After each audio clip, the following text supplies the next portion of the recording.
1975। भारत एक लोकतांत्रिक देश, एक तरफ सत्ता और दूसरी तरफ जनता की आवाज।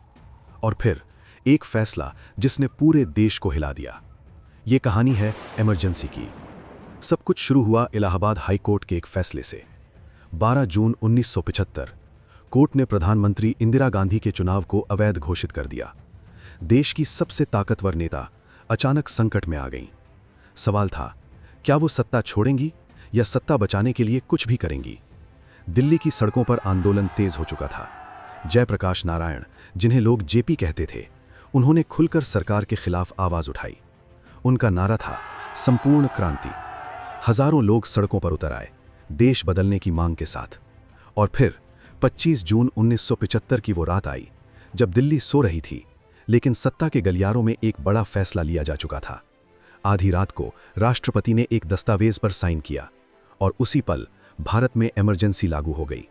अगली सुबह देश बदला हुआ था। अखबारों की हेडलाइन गायब थी, रेडियो पर सिर्फ सरकार की आवाज थी और जनता, उन्हें बोलने का हक नहीं था। हजारों नेताओं को रातों रात गिरफ्तार कर लिया गया। जेपी, अटल बिहारी वाजपेयी, लाल कृष्ण आडवाणी, कोई भी सुरक्षित नहीं था।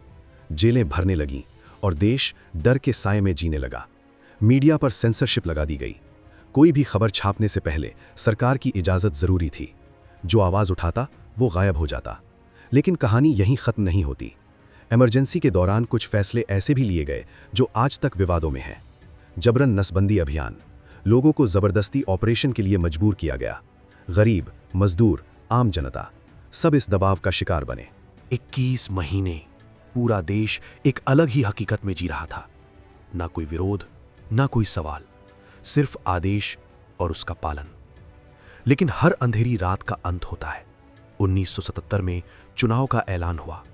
लोगों को पहली बार मौका मिला अपनी आवाज वापस पाने का। और जब नतीजे आए तो वो चौंकाने वाले थे। इंदिरा गांधी हार गईं। जनता ने फैसला सुना दिया था। इमरजेंसी खत्म हो गई। लेकिन सवाल आज भी जिंदा है, क्या यह फैसला सच में जरूरी था? क्या देश को बचाने के लिए यह कदम उठाया गया था या सत्ता बचाने के लिए? इतिहास गवाह है, जब भी किसी देश में आवाजें दबाई जाती हैं तो वो और जोर से लौटती हैं।